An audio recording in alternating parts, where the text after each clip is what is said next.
This is Caleb Barney with Russell Real Estate, and today I wanted to go over an article from Keeping Current Matters, which states that home prices are not falling. After that, I'm actually going to toggle back and forth between some of our local data here using my MLS just to kind of show you, because they talk about national prices here in the article from Keeping Current Matters, but I serve Northeast Ohio, so I always like to use local data because it's not always going to be the same what we're looking at nationally versus locally. So the title again is Home Prices Are Not Falling. And what it says is during the fourth quarter of last year, some housing experts projected home prices were going to crash in 2023. The media ran with those forecasts and put out headlines calling for doom and gloom in the housing market. All of this negative news coverage made a lot of people have doubts about the strength of the residential real estate market. So the bottom line, though, is that home prices never actually crashed. So what you see here is the month-over-month changes from Zillow, Black Knight, and Freddie Mac. So three very respectable,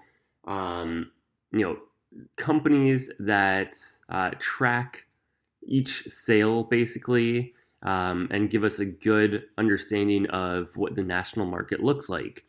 So this dates back from January of 2022, and essentially we see all of the month-over-month changes as a percentage through July of this year, 2023. And it's interesting to see, you could actually see with both Black Knight and Freddie Mac, they essentially had housing hit a recession starting in July of 2022 and end in December of 2022. It was a little pushed back for Zillow. They're figuring essentially September, October of 2022 through almost February of 2023. And just anecdotally, I started seeing this last year as well here in Northeast Ohio. I listen to Housing Wire daily, which is an excellent podcast, and they actually say that the housing recession, quote unquote, started, I believe it was June 26th of 2022. Ohio is a little more insulated from the ups and downs. They are, we're kind of more of a steady Eddie. We don't see huge increases, but we also don't typically see massive declines in home prices either. So I started noticing it more toward October, and really in November and December, that was extremely slow. And then starting this year in 2023, my first quarter was actually my best quarter ever, and it picked up like nothing had changed. I remember the last week in December, I really wasn't sure what was going to come of 2023. And literally on January 2nd, I started getting texts to start seeing houses.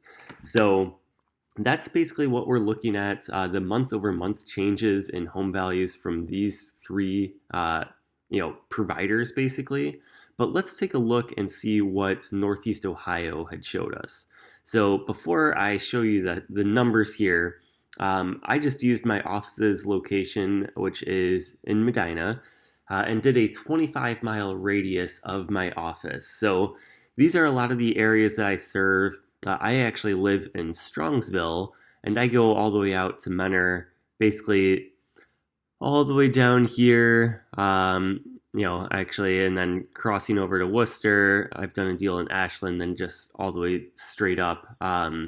And I hit Lorain, Elyria, all of those areas as well.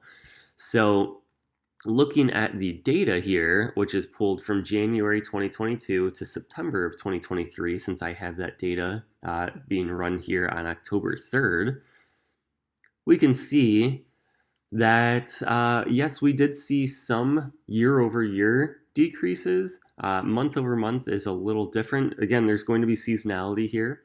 But if you just look at 2023 versus 2022, again, starting in 2022, we are at 3.1% for the average 30-year fixed rate mortgage nationally. By the end of 2022, We actually hit, like basically we were at 7.37 that first week in November. And 2023, we've had a few months in the sixes, but primarily we've been in the sevens, and actually we've been closer to 7.5% for the past month or so. But if you look at year over year data, you can clearly see that home prices are not crashing at all. So you could see, okay, January 2023 versus 2022, it was about the same. You were $1,000 less. But then it jumps up in February, March, it evens out again, jumps up in April. It was actually down in May. And this is the average sale price. So again, it's not taking into account what types of homes are listed. These are all just single family residential, so no condos, no townhouses, no multifamily like 2 to 4 units, and then no commercial as well. So these are all detached single family houses. But from there, you could see June, we increased again, July increased even more, August, same thing, and then September. So like we're not seeing prices decline at all here. And when you run this back to 2020 even, you could see how much prices have gone up.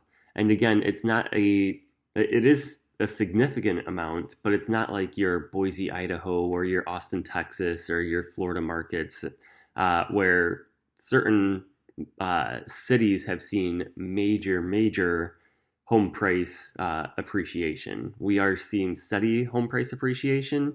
And honestly, I'm expecting this to look more like 2022 to 2023, where we're seeing just a normal amount of appreciation.